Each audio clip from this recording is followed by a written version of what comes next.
can evaluate the progress of gender balance at three key different levels.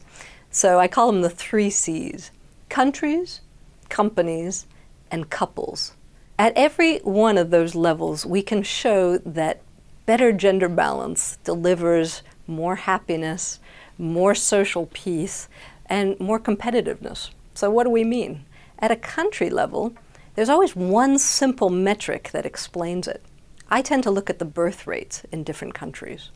If it's too high, and birth rates are still high in very few countries because they've dramatically fallen over just the past decade, but in a few countries, particularly in southern Africa, they're still pretty high.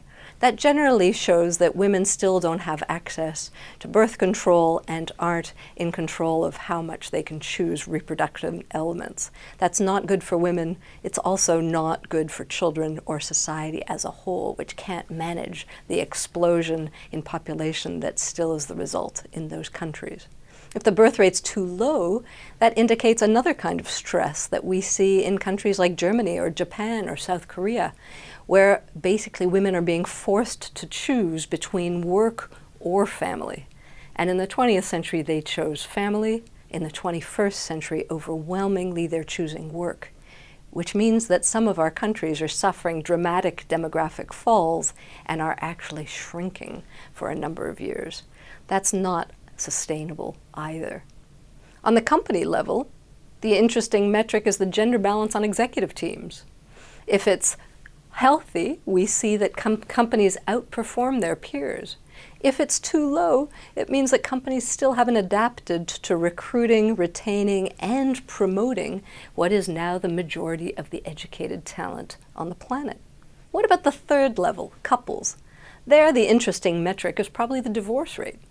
Again, if it's too high, it shows that there's still a conflict between men and women, and we haven't progressed to what we're beginning to see emerge in some countries, which is much more gender-balanced couples, much more equal in terms of power, earning levels, parenting roles, and the rest, which make them some of the superpower couples that are some of the happiest the planet has ever seen. If divorce rates are too low, though, that's not necessarily a good sign either. It means that countries are still rigidly applying outdated social norms and not allowing people to transition through the relationships that are an inevitable part of life as we know it. So remember, check your numbers. What do your 3 C's look like? At countries, companies, and couple level, gender balance is impacting your life.